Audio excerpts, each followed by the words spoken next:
ब्रह्ममुरारिसुरार्चितलिङ्गं निर्मलभासितशोभितलिङ्गम् जन्मजदुःखविनाशकलिङ्गं तत्प्रणमामि सदा शिवलिङ्गम् देवमुनिप्रवरार्चितलिङ्गं कामदहन करुणाकरलिङ्गम्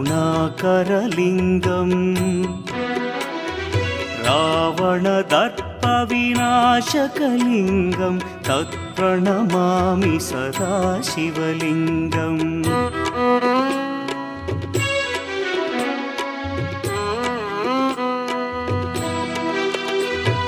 सर्वसुगन्धसुलेपितलिङ्गं बुद्धिविवर्धनकारणलिङ्गं सिद्धसुरासु